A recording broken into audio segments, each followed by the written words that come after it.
කොහොමද ඔයගොල්ලන්ට සුබ දවසක් කියලා ප්‍රාර්ථනා කරනවා. මම අද ඔයගොල්ලන්ට පෙන්වන්නේ ඉතා විශේෂ ශාකයක්, ගොඩාක් ඖෂධ ගුණ තියෙන ශාකයක්. මේ ශාකය අපි හඳුන්වන්නේ heel lol කියලා. එහෙම නැත්නම් heart of the earth කියලාත් හඳුන්වනවා. ඉතින් heart of the earth කියලා කියන්නේ පොළවේ හදවත කියන එකනේ.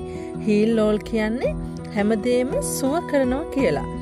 මේ ශාකය අපිට හොයාගන්න පුළුවන් පිට්ටනිවල, කැලෑබද ප්‍රදේශවල, මේ වගේ තනකොළ කොල්ලක වගේ තැන්වල මේ ශාකය අපිට ගොඩක් හොයාගන්න පුළුවන්.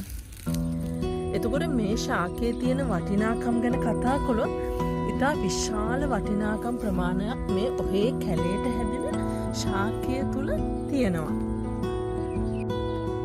ඒ වගේම අපිට පුළුවන් මේ ශාකය තේ එකක් විදිහට පානය කරන්න. මේ තියෙන මම බොයිලින් වෝටර් වලට දාලා පැය භාගයක් විතර තියලා ගත්ත මේ වතුර එකක් තමයි මේ තියෙන්නේ.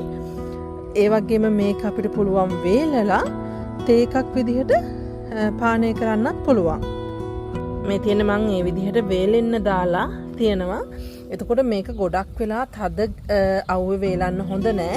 මේකේ වතුර ටික හොඳට සෝදලා අරගෙන වතුර ටික ඉවත් වුණාට පස්සේ අපිට පුළුවන් මේක අඳුරු තැනක තියලා මේක වේලෙන්න ඇරලා ඒක කුඩු කරලා කාලයක් තියාගෙන තේ වලට දාලා බොන්න පුළුවන්.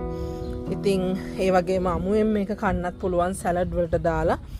ඉතින් ඔයගොල්ලොත් මේ ශාකය ඔයගොල්ලෝ ඇවිදින තැනක පොළවේ ඇති ඒ ශාකේ එහෙම දැක්කොත් ඔයගොල්ලෝ මේක ගෙදර ගිහින් පැල කරගත්තත් ඇත්තටම ගොඩාක් වටිනවා. නැත්තම් ඔයගොල්ලන්ගේ බෑක්යාඩ් එකට ගිහිල්ලා ඇවිදලා බලද්දී ඔයගොල්ලන්ට මේ ශාකය හොයාගන්න ඉතා ලේසියෙන්ම පුළුවන්. ඉතින් ගොඩාක් ගුණ ශාකයක්. ඒ නිසා මේක හොයාගෙන මේක ඔයගොල්ලෝ පරිභෝජනය කරන්න කියලා මම ඉතා ආදරෙන් ඉල්ලා සිටිනවා. එහෙනම් හැමෝටම නිරෝගී සුබ දවසක්.